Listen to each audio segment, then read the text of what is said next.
గాజువాకలో Visakha steel plant కార్మికులు మహాధర్నా చేపట్టారు. కాంట్రాక్ట్ కార్మికులను అన్యాయంగా తొలగిస్తున్నారని అఖిలపక్ష కార్మిక సంఘాలు ఆందోళన దిగారు. ప్రభుత్వం వెంటనే స్పందించి కార్మికుల సమస్యలను పరిష్కరించాలని డిమాండ్ చేశారు. మహాధర్నాలో భారీ ఎత్తున కార్మికులు పాల్గొన్నారు.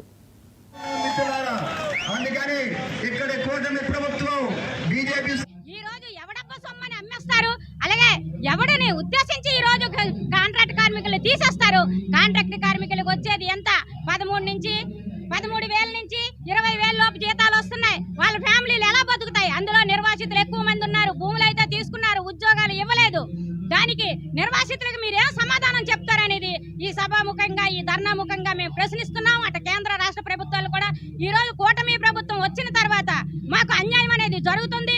కూటమి ప్రభుత్వం రాకముందు ఒక మాట మాట్లాడింది, ఈ రోజు ఇంకో మాట మాట్లాడుతుంది. కాబట్టి దీన్ని సహించేది లేదు. ఇంత మా ఈ ధర్నాలు శాంతియుతంగా జరుపుతున్నాము అంటే మా యొక్క సహనాన్ని మీరు పరీక్షించొద్దు.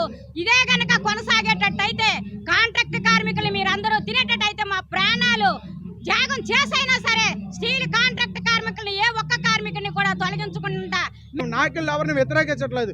ఏ ప్రభుత్వం ఉన్నా ఇక్కడ కార్మికుల పక్షాన మేము నిలబడి ఉందని అంత బాధ్యత ఇక్కడ ప్రభుత్వాల మీద ఉందని చెప్పేసి మేము విజ్ఞప్తి చేసుకుందాం. ఎందుకంటే ఇది కాదు, ఇది మన ఆంధ్రప్రదేశ్కే స్టీల్ ప్లాంట్ చాలా ముఖ్యమైనది. ఇది ఏ ప్రభుత్వాలు ఏ పార్టీలు కాదు, ఏ పార్టీకైనా ఏ ప్రభుత్వానికైనా ఈ స్టీల్ ప్లాంట్ కాపాడుకునే బాధ్యత అందరి పైన ఉంది, రాజకీయ నాయకుల పైన ఉంది, ప్రజల పైన ఉంది. ఇది అందరూ గుర్తించి ఇక్కడ కార్మిక వర్గాన్ని అందరినీ కాపాడే బాధ్యత ఇక్కడ మొత్తం ప్రజాప్రతినిధులతో ఉందని చెప్పి సందర్భంగా మీ అందరికీ తెలియజేస్తూ, దీన్ని కానీ విరమించుకోకపోతే, కార్మిక నాయకులందరినీ కూడా విరమించకపోతే 11వ తారీఖున లేబర్ కమిషనర్ ఆఫీసర్ ద్వారా మీటింగ్లో చర్చల్లో కానీ మీరు సమయంగా రాకపోతే మేము కట్టిన సమ్మెకి వెళ్ళడానికి సిద్ధంగా ఉన్నాం.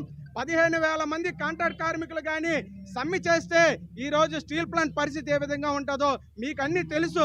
ఈరోజు 3 షిఫ్ట్లు కానీ జనరల్ షిఫ్ట్ కానీ మొత్తం అన్నీ బంద్ చేసి 2 గేట్ల దగ్గర కానీ కార్మిక వర్గం అందరూ కూర్చుంటే ఏ విధంగా ఉంటుందో మీరు ఒకసారి గుర్తు తెచ్చుకోవాలి.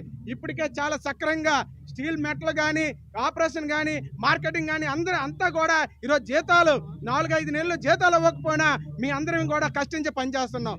కానీ అలాంటి ప్లాంట్ని కావాలని నువ్వు గట్టుగత్తులో కానీ చేసుకొచ్చినట్టయితే దానికి బాధ్యత స్టీల్ ప్లాంట్ యాజమాన్యం ఉంటుంది. ఇక్కడ ఉన్న ప్రభుత్వం